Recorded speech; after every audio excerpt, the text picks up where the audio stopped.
Que a graça e o amor de Deus, nosso Pai, seja com todos nós, hoje e sempre. Amém. Querida congregação, pessoas queridas, fazem parte do povo de Deus. Neste quarto final de semana do período pascal, também chamado Domingo do Bom Pastor, ouvimos palavras de conforto e direção vindas do próprio Deus. A imagem central de hoje é a do bom pastor que cuida das suas ovelhas. Olhando para cada um de nós que aqui está, creio que não temos experiência no cuidado com ovelhas. Talvez não saberíamos cuidar, teríamos que aprender. E se tomássemos a ousadia de imediato cuidar de um rebanho, é bem provável que muitas perderiam a sua vida, pois não seriam cuidadas adequadamente. Em compensação, na área que cada um de nós executa suas funções e tira seu sustento, podemos dizer que somos bons, capacitados para aquilo ao qual nós propusemos a fazer e tirar o sustento nosso e da nossa família. Mas a imagem central dos textos, mesmo que nós não compreendamos como lidar com ovelhas, nos convidam a olhar para o cuidado que Deus tem para com seu povo. Este cuidado do Senhor Jesus é imerecido a cada um de nós. Um presente que vem dos céus e nos enche de encantos. Também neste domingo coincide o Dia das Mães. E somos lembrados de maneira muito especial que é um cuidado, um tipo de cuidado muito semelhante. O cuidado materno, cheio de dedicação, sacrifício, e o amor que normalmente não desiste, ou pelo menos não deveria desistir. O amor de mãe é um eco do cuidado do nosso bom pastor. Todavia, nada supera o cuidado de Deus. O próprio salmista, no Salmo 27, versículo 10, vai dizer: ainda que o meu pai e a minha mãe me abandonem, o Senhor cuidará de mim. E é bem verdade que muitos de nós já não têm mais suas mães juntos, ou até mesmo seus pais, mas é bem verdade que muitos de nós sabem que nunca foi decepcionado por Deus. Deus sempre de novo estendeu a sua graça, o seu amor, o seu perdão, e tem cuidado de nós. Ainda em Isaías 49, versículo 15, Deus nos diz: será que uma mãe pode esquecer o seu bebê? Será que pode deixar de amar o seu próprio filho? Mesmo que isso acontecesse, eu nunca esqueceria vocês. Depois, em Isaías 66, versículo 13, ainda nos diz: como a mãe consola o filho, eu também consolarei vocês, eu os consolarei em Jerusalém. Quando virem isso acontecer, vocês ficarão contentes e terão novas forças, como uma planta que cresce viçosa. Vocês ficarão sabendo que eu, o Senhor, cuido dos meus servos, mas quando fico irado, castigo os meus inimigos. O próprio Davi pôde escrever no Salmo 131, versículo 2 também, cheio de convicção, ele diz: assim como a criança desmamada fica quieta nos braços da mãe, assim eu estou satisfeito e tranquilo, e o meu coração está calmo dentro de mim. Esta convicção de Davi só é possível ao que repousa no Senhor e adormece e acorda sabendo que Jesus é o bom pastor. Davi não viveu no tempo de Jesus, ele viveu séculos antes do tempo de Jesus, mas ele creu, e nisto Deus se revelou bondoso, dando-lhe fé verdadeira ao ponto de ele olhar e saber que Deus é aquele que cuida, que conduz o rebanho, o povo. O próprio Davi foi chamado de um pastor de rebanho do curral para agora uma função mais nobre: pastorear o povo de Deus, guiar o povo de Deus para que tivesse as melhores coisas. Tanto é verdade, tão bem foi feito o trabalho dele, que mesmo sendo um pecador, a exemplo de nós, se sobressaem os feitos de Davi. Talvez deveríamos e podemos nos perguntar: se eu deixar de existir, as coisas que eu tenho feito, os meus feitos, haverão de ser recordados como alguém que é servo de Deus? Ou as pessoas dirão: bom, pois é, né? Já foi. O que você tem semeado, o que você tem plantado, dão testemunho de que você teme a Deus, ou são apenas um reflexo de alguém que não sabe exatamente o que quer? É preciso que nós saibamos quem nós somos, o que fazemos e para onde vamos. Assim como nós também realmente, quando baixamos a nossa guarda, podemos perceber o quanto Deus tem cuidado de nós. Mas enquanto continuamos com as nossas pretensões egoístas, enquanto nós andamos com o nosso desejo de achar que somos melhores que os outros, ou melhores do que realmente nós somos, quando as pretensões egoístas estão à frente, toda a nossa semeadura nunca estará conforme a vontade de Deus. É preciso nos afastarmos dos nossos caminhos de loucura e nos refugiarmos nas mãos protetoras do Senhor.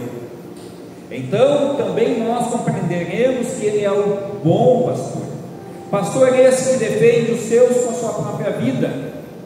Jesus fez isso. O bom pastor que ampara, provê, sabe o quanto precisamos para vivermos neste mundo, e também o quanto nós precisamos da sua presença para subsistirmos aos ataques do inimigo. O bom pastor que nos faz mergulhar nas tranquilidades, das pastagens verdejantes do seu amor, nos faz nos acalmarmos em meio às angústias, nos medos. O bom pastor que sabe quem nós somos, ao ponto de nos chamar pelo nome. Essa semana, ainda dando aula de catecismo, falando exatamente a respeito do 8º mandamento, lembrado que aquilo que cada um de nós tem de mais precioso é o quê? O seu próprio nome, a sua honra. E uma vez esta sendo afetada, toda a nossa história tende a ser afetada. Do mesmo modo, temos que ser cuidadosos para que aquilo que nós aprendemos dos nossos pais e que nós ensinamos aos nossos filhos sejam dignos de honra, dignos de serem recordados para a posteridade como um bom exemplo a ser seguido. Jesus é o bom pastor que tem o nosso nome escrito no livro da vida e o guarda. Tanto é que na semana passada o texto lido, Apocalipse 5, nos aponta para Ele como sendo aquele que pode abrir os selos do livro da vida e revelar quem são os seus filhos. Somente Ele pode revelar ao mundo inteiro, no tempo dele, reservado por Ele, para que as pessoas saibam quem são os que creem no Evangelho e que agora pertencem ao seu rebanho. O bom pastor que, mesmo sabendo das nossas fragilidades, da nossa inutilidade, dá uma dignidade que não é nossa, mas nos dá uma dignidade e nos torna santos por causa do seu sangue derramado na cruz. Sangue divino. Um pecador inútil ao qual Deus supervalorizou e comprou com o sangue divino. Quanto nós valemos no mercado? Qual é o teu valor de mercado? Bom, vejamos, para Satanás somos desprezíveis. Ele apenas nos convenceu com uma mentira e carimbou essa nossa derrota, entregando o fruto do conhecimento para que nós dessemos uma mordida, e ali selou a nossa tragédia por toda a eternidade. Em contrapartida, nós vemos Deus fazendo o oposto. Deus, sabendo da nossa inutilidade, fez questão de nos resgatar. Ele que nos moldou, sabe cada parte do nosso corpo, as dores que nós sentimos, os membros superiores, inferiores, todos eles conhecidos perfeitamente por Deus. Ele pagou um preço que sinceramente é incalculável. A verdade é que não valemos nada, somos a escória, somos a vergonha, uma vergonha terrível, pois deixamos a paz e a tranquilidade para nos constituirmos pelo desejo de querer ser o que nós não podemos nunca ser. Para uma criatura caída, sem valor algum, Deus resolveu investir alto, muito alto. Ele mesmo resolveu descer do alto dos céus, morar conosco, consolar e amparar. Como diz Pedro em sua carta, vocês foram libertados pelo precioso sangue de Cristo, que era como um cordeiro sem defeito, nem mancha. Ele foi escolhido por Deus antes da criação do mundo e foi revelado nestes últimos tempos em benefício de vocês. Realmente o cuidado de Deus é incomparável com qualquer escala de amor conhecido no mundo. O nosso Deus tem nos cuidado e nos guiado com graça e bondade. O que se sabe mais próximo deste amor se diz popularmente que é o amor materno, mas também esse nós sabemos quando conhecemos pessoas que são péssimos exemplos de mães essas que maltratam seus filhos, não lhes dando limites, mães essas que abandonam seus filhos, deixando seus filhos à mercê da própria sorte, com a desculpa, mas ele é tão queridinho, quando faz uma coisa errada, eles estão gargalhadas, aplaudem, e depois não sabem porque são péssimos cidadãos.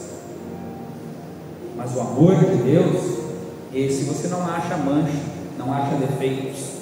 Por mais que o amor materno exemplar é sim um amor exemplar a ser seguido, ainda assim é um amor falho, pois muitas vezes, com a desculpa de amar tanto seus filhos, as mães deixam-nos à mercê da própria sorte, não os levando à casa de Deus.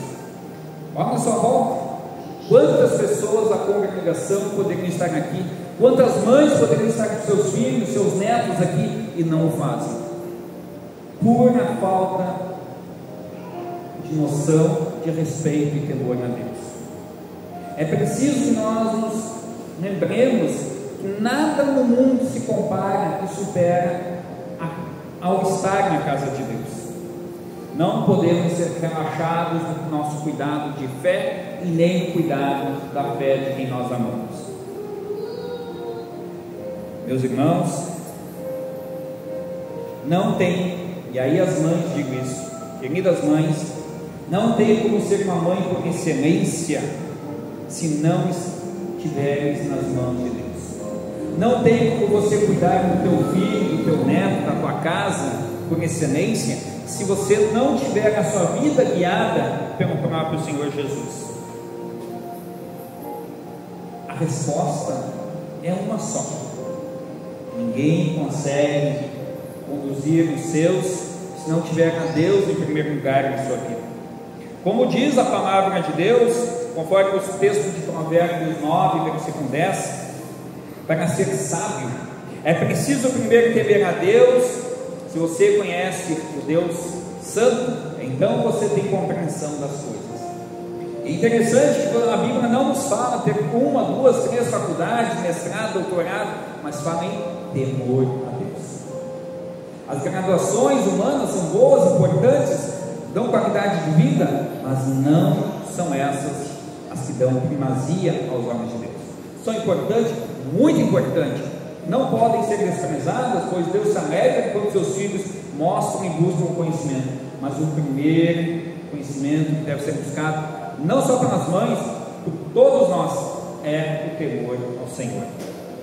Então, mesmo que na vida tenhamos e vamos passar por doenças, desgraças, que parecem que não vale a pena continuar a viver, mesmo com tudo isso, na palavra de Deus, teremos a convicção que o Senhor é o bom pastor e que nos conduz por pastos verdes.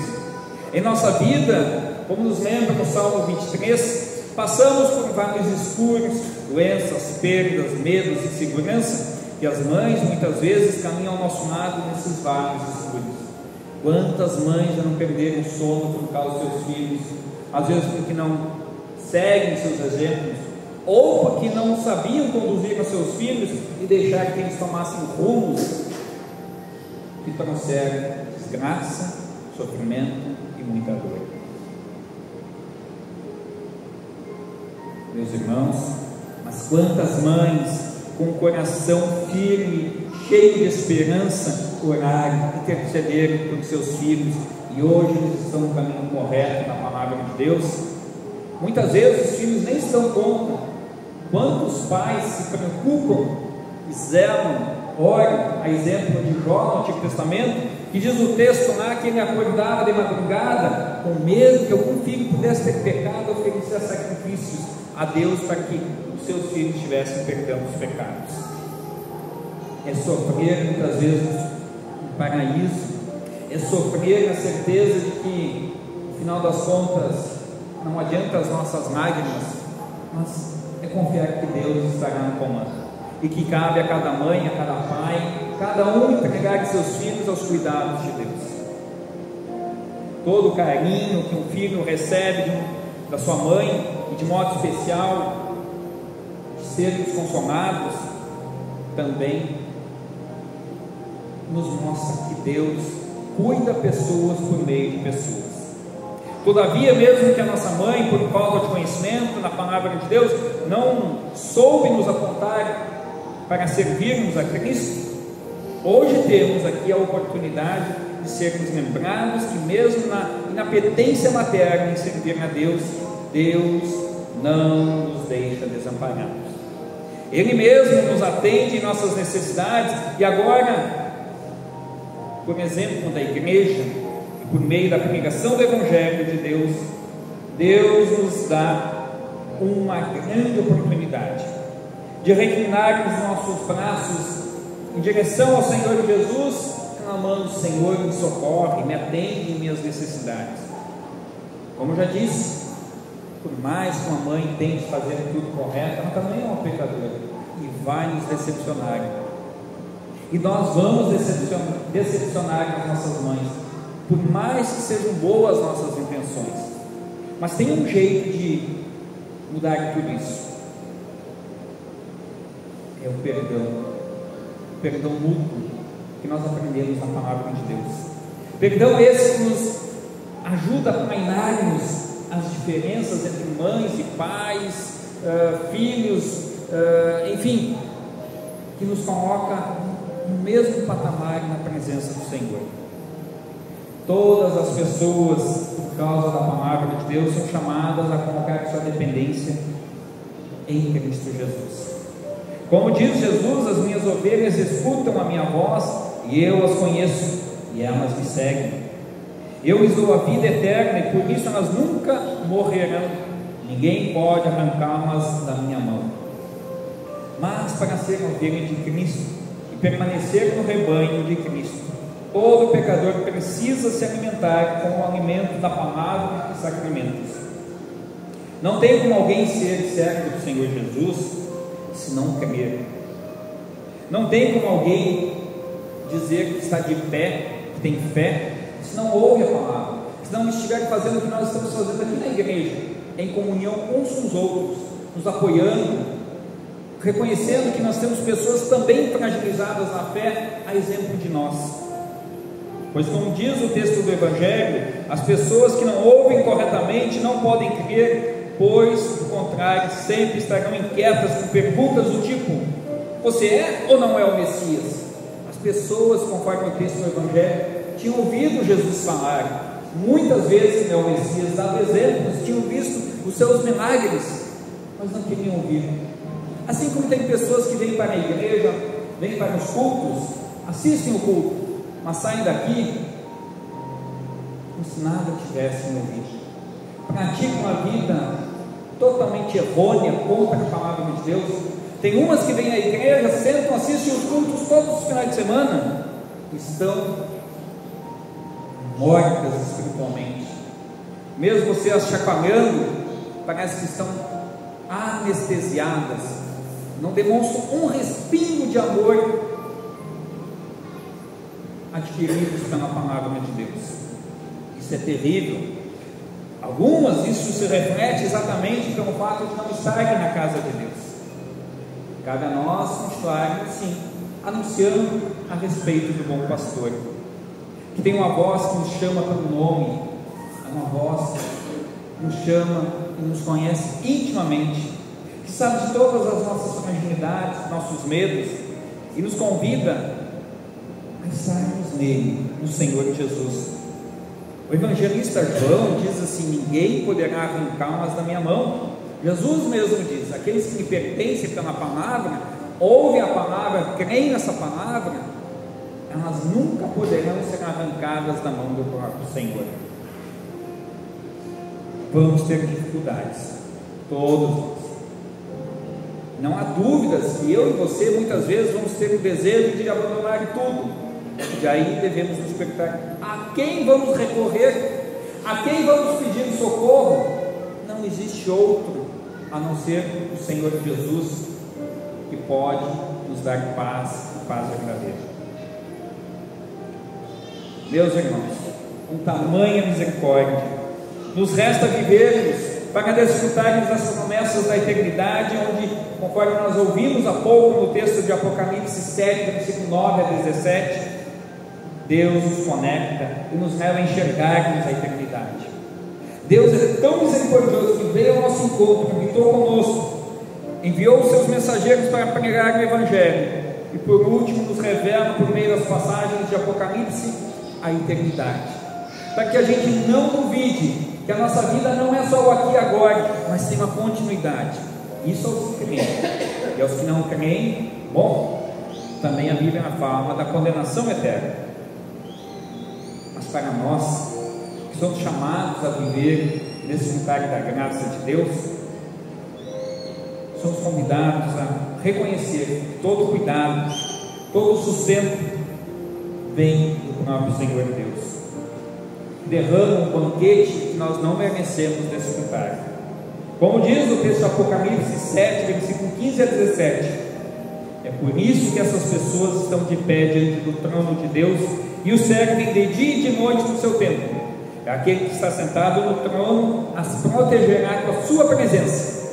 Elas nunca mais terão fome nem sede, nem o sol, nem qualquer outro calor forte as castigará, pois o Cordeiro que está no meio do trono será o pastor dessas pessoas e as guiará para as fontes das águas da vida. E Deus enxugará todas as lágrimas dos olhos delas. Mães, pais, jovens, aqueles que choram, pedem a Deus por misericórdia, serão consolados, serão amparados pelo próprio Deus. A palavra de Deus nunca volta vazia. Para alguns que ainda estão adormecidos e não conhecem a fé, ela desperta. Para aqueles que infelizmente não querem ouvir, ela serve como uma marreta a esmiuçar, a apontar seu erro, a fim de que possam, mesmo no erro, quando condenadas, saberem que elas não estão lá injustamente, que só estão condenadas porque foram rebeldes, não quiseram ouvir, não quiseram crer na palavra do Evangelho. Assim, também nós precisamos combater um bom combate. A exemplo do apóstolo Paulo, que quando se despede dos presbíteros de Éfeso, lembra a eles que ele havia feito o seu trabalho de servo, com toda a humildade e com lágrimas, intercedendo, pregando. E aí ele diz no versículo 24 de Atos capítulo 20, o importante é que eu complete a minha missão, que termine o trabalho que o Senhor Jesus me deu para fazer. E a missão é esta: anunciar a boa notícia da graça de Deus. Assim como os presbíteros de Éfeso foram orientados por Paulo a pastorear o povo, assim também nós somos orientados na palavra de Deus a pastorear, a sermos pastores atentos e responsáveis, para que o povo de Deus que está junto de nós possa se confortar e ser confortado uns aos outros nas palavras do Senhor Jesus. E aqui há um eco do papel das mães, por exemplo, que ensinam seus filhos a permanecerem na fé. Mães responsáveis que sustentam um lar espiritualmente, oram, ensinam a oração aos seus filhos, que desde pequeno para que juntem as suas mãozinhas e peçam a Deus em oração, que conduzem os seus filhos, seus netos às igrejas, à igreja, para que testemunhem, ouçam, vivam a fé, mesmo em meio às dificuldades. Neste mundo, mães podem abandonar, mas Jesus, esse não nos abandona. Por isso, mesmo que celebremos, podemos, e que Deus nos permita, quem ainda tem a sua mãe, ou considera alguém por mãe, possa me dizer: Feliz Dia das Mães. Mas só podemos dizer isso de coração sincero quando reconhecemos que a mãe é um presente de Deus, que mesmo quando ela teve que nos puxar nas nossas orelhas, dar uma bela assentada que levantou o vergão em nossas pernas, ou uma bela chinelada, daquela, às vezes o chinelo parece aliviado, que a mãe lança o chinelo, a gente tenta fugir, mesmo assim a chinela nos alcança. Mesmo que a gente tenha se decepcionado, achado que a mãe tenha sido injusta conosco, ainda assim ela cumpriu o papel que lhe foi de nos dar honra, dignidade no meio do ensino, mesmo enfrangados, nos chamou a estarmos aqui. Agradeça, louve a Deus pela mãe que tu teve, pela mãe que tu tem. Peça a Deus, caso você ainda tenha a função da maternidade, de seres um exemplo de mãe, para que quando você não estiver mais neste mundo, você possa dizer, ou melhor, a pessoa a quem estava sob a sua responsabilidade possa dizer: a minha mãe não está mais aqui, mas se hoje eu sou temente a Deus, é porque ela não mediu esforços para me levar até Jesus. Amém. Colocamos em pé e falamos com Deus em oração. Senhor Jesus, nosso bom pastor, obrigado por teu cuidado fiel, que possamos reconhecer tua voz e seguir teus passos. Abençoa nossas mães, dando-lhes força, sabedoria e consolo, que em todos os momentos nos lembremos que estamos seguros em tuas mãos. Amém.